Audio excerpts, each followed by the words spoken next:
Many, if not most, students at Cal State LA are working full-time while attending classes. There is also a sizable population of students who have families and take care of their own children. Some 82% of enrolled students are the first in their families to go to college.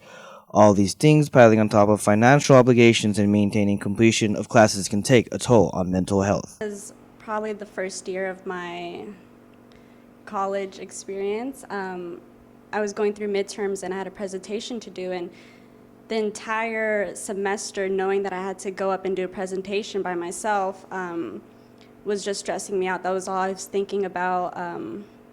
In school, that was all I was like thinking about. At work, I couldn't concentrate and couldn't focus on the kids because I was so stressed out and I was getting panic attacks. And just the fact that knowing I had to go up was what would, freak me out, and I couldn't stop thinking about it.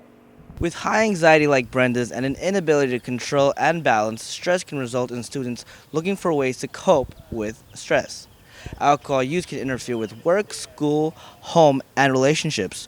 Over-reliance on drinking to cope with stress can affect daily living psychologically, but may also have negative physical effects too, as students use drugs and alcohols to cope and suppress the stress. Some use drugs to help them focus, due to stress affecting their working memory. We know that stress can eat up a lot of our mental bandwidth, so it can lead us to be distracted as we think about the other responsibilities we have. It can leave a person tired, overwhelmed, and unable to focus. So sometimes college students will sort of take upon self-prescribing and sort of use things like Adderall, basically stimulant medications, to help them focus.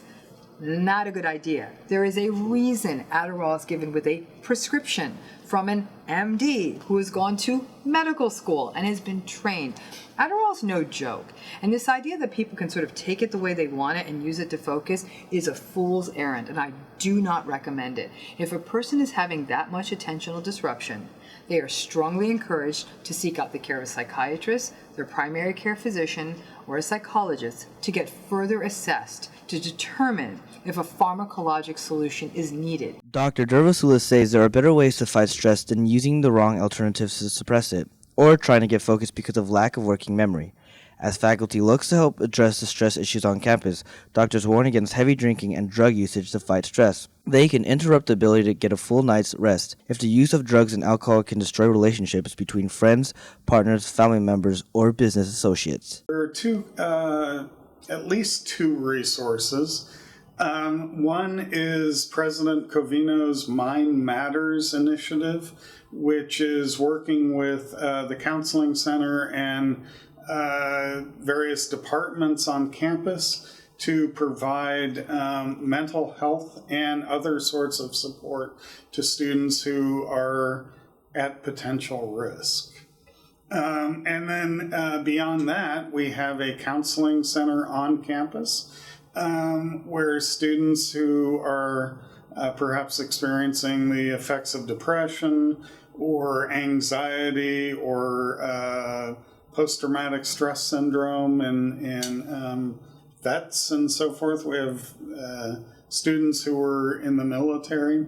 They can seek counseling and very important help from the counseling. Despite the resources mentioned by Dr. Kennison, some students will fall between the cracks.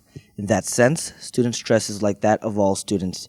The strong message from mental health professionals is to get help, however you can. From campus, I'm Coburn Junis for Cal State LA's Eagle Eye View.